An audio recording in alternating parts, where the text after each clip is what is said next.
لێرە ڕادیۆی دەنگی گەلە.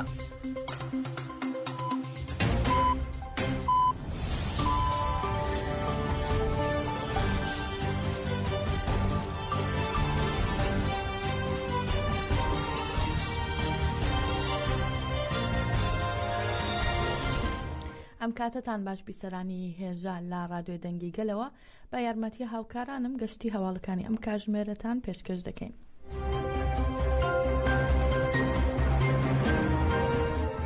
سەرۆک فراکسیۆنی دەم پارتی گولستان کلچکوکجیکت لە پەرلەمان پێویست بە چاوپێکەوتنی سێهەم لەگەڵ ڕێبەر ئۆجەلان زانیاری خستە ڕوو. ئەو وتی لەم چەند ڕۆژەدا شاندەکەمان دەچێتە ئیمراڵی و پێویست بەم سەردانیەوە لەم چەند ڕۆژەدا ئەمڕۆ یاسبەی داواکاری پێشکەش دەکرێت.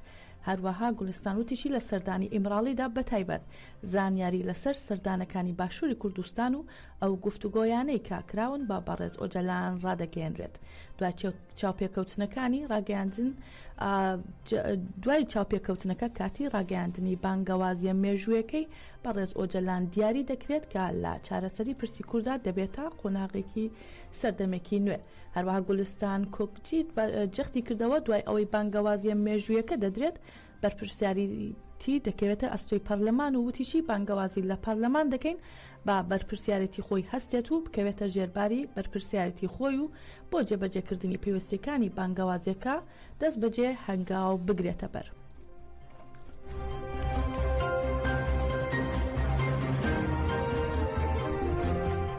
دوێنێ شەو فڕۆکەی جەنگی و بێفڕۆکەوانەکانی دەوڵەتی تورک بناری قەندیلیان بردومان کرد. هەروەها ڕاگەیاندراوە فڕۆکەی جەنگی بە نزمی بەسەر ئاسمانی قەندیل و دەڤەری پشدەردا سوڕاونەتەوە. سەبارەت بە بردومانەکان دڵشێر ئیبراهیم هاوسەرۆکی شارەوانی بناری قەندیل ڕایگەیاندووە لە یەک کاتدا فڕۆکەی جەنگی و فڕۆکەی بێفڕۆکەوان بە ئاسمانی بناری قەندیلدا سوڕاونەتەوە. هەروەها لە هەمان کاتدا فڕۆکەی جەنگی دەوڵەتی داگیرکەری تورک بە نزمی بەسەر ئاسمانی دەڤەری پشدەریشدا سوڕاونەتەوە.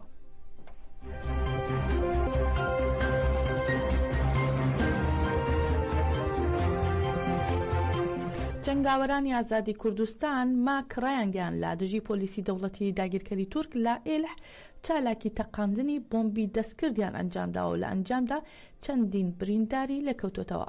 جەنگاوەرانی ئازادی کوردستان ماک ڕایانگەیان لە شەوی 23 شوباتدا لە گەڕێکی باخلاری ئێلح لە بەرامبەر پۆلیسی دەوڵەتی تورک هێرشێکی بۆمبیان ئەنجامدا و دەشڵێن جەنگاوەرانمان کەمینیان لە پێشکاروانی ئۆتۆمۆبیلی زرێپۆشی داگیرکەران دانا و با بۆمبی دەستی لە داگیرکەرانیاندا. هەروەها لە ئەنجامی چالاکیەکەدا زانراوە گورزێکی قورس لە ئۆتۆمۆبیلە زرێپۆشەکە دراوە و چەندین پۆلیسی داگیرکەر بریندار بوون و بە ئامبولانس ڕەوانەی نەخۆشخانە کراون.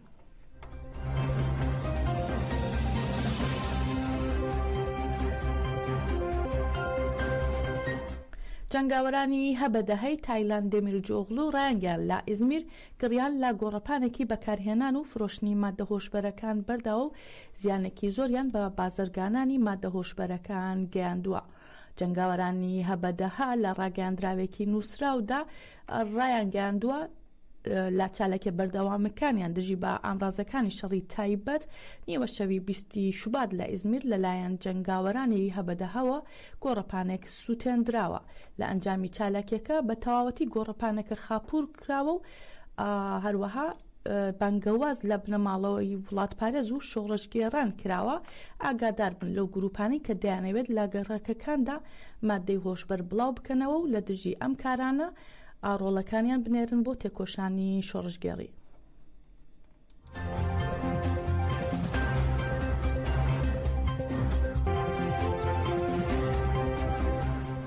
ناوەندی ڕاگەاندن و چاپەمەنی هەپەگە بە ڕاگەاندراوێک شەهید بوونی چوارگەری لای ڕاگەیاندکە لە هەرێمی هەفتانی شەهید بوون. لە ڕاگەاندراوەکەی هەپەگەدا هاتووە لە 20 تشرین یەکەمی ساڵی 2024دا لە ئەنجامی هێرشی دوژمن بۆ سەر هەرێمی هەفتانین فەرماندەی فیدایی ئاپۆیمان و هاوڕێوایانی دلۆڤان زۆزان و ئافزەم شەهید بوون. بەڕێز و پێزانینەوە یادی هاوڕێیانی شەهیدمان دەکەینەوە و بەڵێنمان دووپات دەکەینەوە دڵسۆزی ئامانج و یادکردنەوەکەیان بین. هەپەگە ڕای دەگەێنێت هاوڕێمان ئاخین هەل لە تەمەنی منداڵیەوە ئاشنای گەریلا بوو بە تێکۆشانیەوە بووە بە ملیتانێکی نمونەی و فەرماندەیەکی پێشەنگ. ئاخین لە هەر گۆڕەپانێکدا کە ئەرکی تێدا بەڕێوە دەبرد بە بێکەم و کوڕی ڕۆڵەی پێشەنگی ێژاستاری بەجێگەیاند و بە تەواوەتی بە تێکۆشانی فەرماندەییەوە لا مێژووی ژنان و گەلەکەماندا جێپەنجەیەکی لە بیر نەکراوی جێهێشت.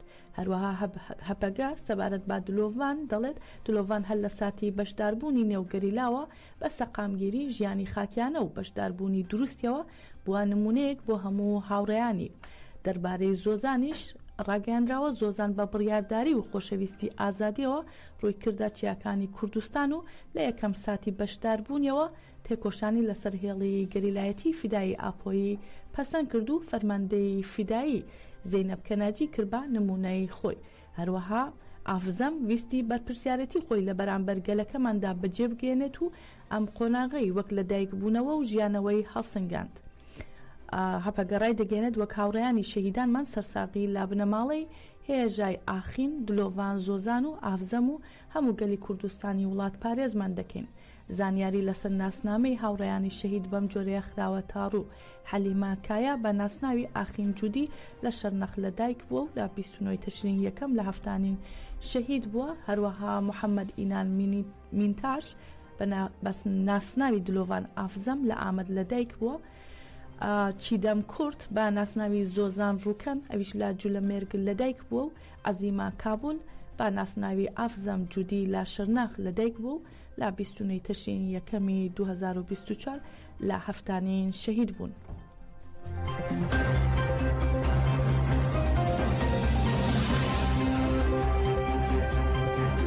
ناوەندی ڕاگەیاندنی قەسەدا ئاماری 24 کاتژمێری ڕابردووی هێرشە داگیرکاریەکانی دەوڵەتی تورک و چەتەکانی و هەروەها بەرخۆدانی شەڕڤانانی خەسەدەی بڵاو کردەوە. قەسەدە ڕایگەیاندووە چەتەکانی دەوڵەتی تورک یەکشەمبا بە هاوکاری فڕۆکەی جەنگی و فڕۆکەی بێفڕۆکەوانی دەوڵەتی داگیرکەری تورک لا دەوروبەری بەنداوی تەشیر هێرشێکیان ئەنجامدا و لە ئەنجامدا شەڕڕوویدا و ژمارەیەک چەتە کوژراون و هێندێکیش بریندار بوون. لا بەرەی دەیر حەفریش چەتەکان بە هاوکاری فڕۆکە بێفڕۆکەوانەکانی دەوڵەتی تورک هێرشیان کردوتە سەر خاڵێکی شەڕڤانانی قەسەدە و لە ئەنجامدا خاڵێکی سەربازی چەتەکان و ماتۆرسایکلێک تێکشکێنراوە. فڕۆکە جەنگیەکانی دەوڵەتی تورک گوندەکانی تینا، جادە، بیرۆ هەسۆ و خەزەق و دیکان و مەلها و سەنا و گردی سێڤێ و قەرەقۆزاقیان با زیاتر لە 80 گولە تۆپ، تانک، موشک و هاون تۆپ باران کردو و لە ئەنجامدا زیان بە ماڵ و مڵکی هاوڵاتیان گەیشتووە. هەروەها چەتەکان بە هاوکاری فڕۆکە هەوڵیان داوە هێرش بکەنە سەر خاڵێکی هێزەکانی قەسەدە و لە ئەنجامدا هێرشەکە تێکشکێنراوە و ژمارەیەک چەتا کوژرا و بریندار بوون. هەروەها قەسەدە ڕای دەگەێنێت با درێژایی ڕۆژ فڕۆکەی جەنگی و فڕۆکەی بێفڕۆکەوان بەسەر کۆبانی عین عیسا و گوندەکانیاندا دەسوڕێتەوە.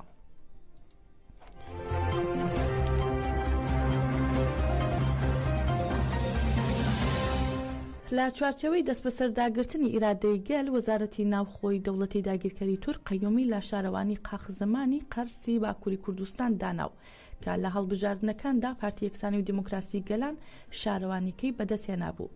وەزارەتی ناوخۆی دەوڵەتی تورک لا 20 شوبات بە تۆمەتی ئەندامبوونی ڕێخستن سزای 6 ساڵ و 3 مانگ سزای بەسەر محەممەد ئاڵکان هاوسەرۆکی شارەوانیەکەدا سەپاند و پۆلیس گەماڕۆی باڵەخانەی شارەوانیەکەیدا. هەروەها وەزارەتەکە ڕایگەیاندووە لە جێ محەممەد ئاڵکان ئۆکان داشتان قایم مەقامی ناوچەکە بە سەرۆک وەکراوە بە سەرۆک شارەوانی شارەکە.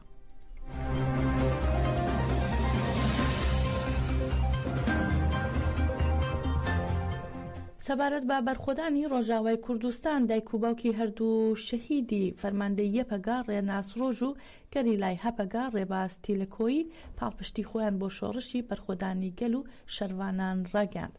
هەروەها باسییان لە دەستپێشخەری ڕێبەرۆجەلان بۆ چارەسەری کێشی کورد و سەردانەکانیشاندی ئیمراڵی دەم پارتی بۆ باشووری کوردستان کرد و دەشڵێن ڕێبەرۆجەلان خاوەن بیرێکی فراوانە و دەزانێت چۆن مامەڵە بکات.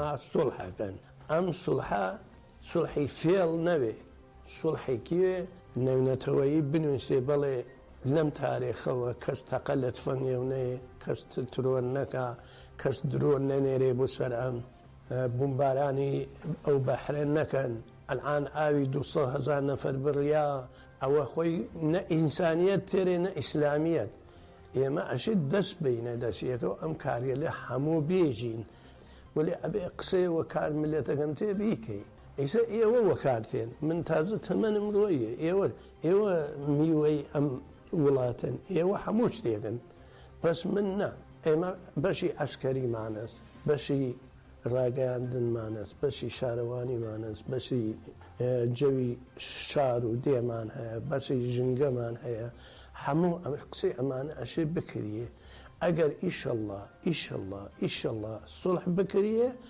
هەموو شتێ سەرەکەوێت واللهی هیوام ئەوەیە ئەوەڵ ئازاد بێ ئیشەڵڵا وڵاتەکەی خۆی بوێنێەوە چاو بەدبەختی وڵاتەکەی بوێنێەوە چاو ئاوات و ئارەزی و مامەستە کوردیەک بگرێت کوردە پاکەکان نەک کوردە دووڕوەکان یەک بگرن و کوردستانی ئازاد و هەم بۆ ئێمە و هەم بۆ وڵاتەکە و هەم بۆ هەرچی شوێنە ئاواتم تەنیا ئەوەستە سەرۆکاپ و ئازاد بێ ئەوەڵ ئاواتم ئەوەستە خۆشم کەرەک دڵی منە ڕێناس بۆ بۆن ئەوە بەشدار ئەموو ڕێناس و جا هەروە پایپەتی ئیشیە کرد ئەموو بووە پایپەتی با پام قایمەوە بێتەوە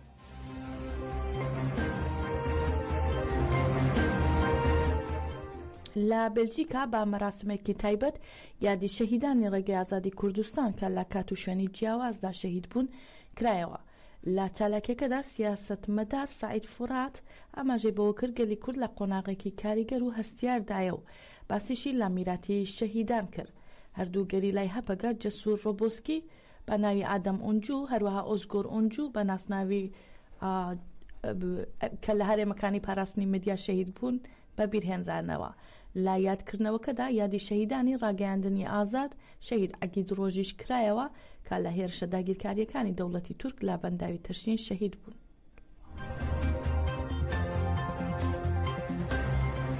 یعنی پر باکیش و پر باوره سروک کردستان 1980 چی گویه ایرو اوچتی دوباره دبیشه امگی شاهگیر کشوره او نتوین او بریاردایی او قرارت ام دبینه اولی جنه هاشی ام قصد شبوی نرخاندن می سیاسی اولی می دیسکاری ازاد اولی سیدی فراد جمعنا لسر با بجارنا نرخاندن اگه بکر امی دعوت کنه اولی سیدی تو یکی اولی دیشا وقت مگودی ایروشی از دمی دیروفی رو در باسمه سیاست که دیشا مهیه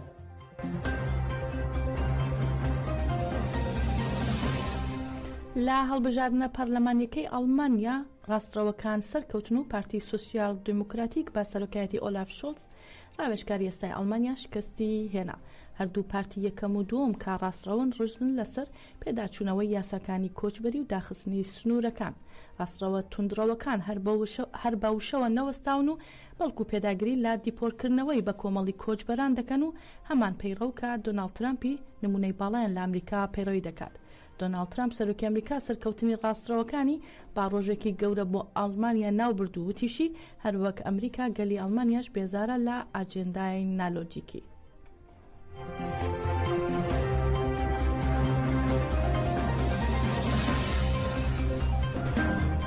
کەشتی هەواڵەکانمان پێشکەشکردن بمێنن لە خێر و خۆشیدا.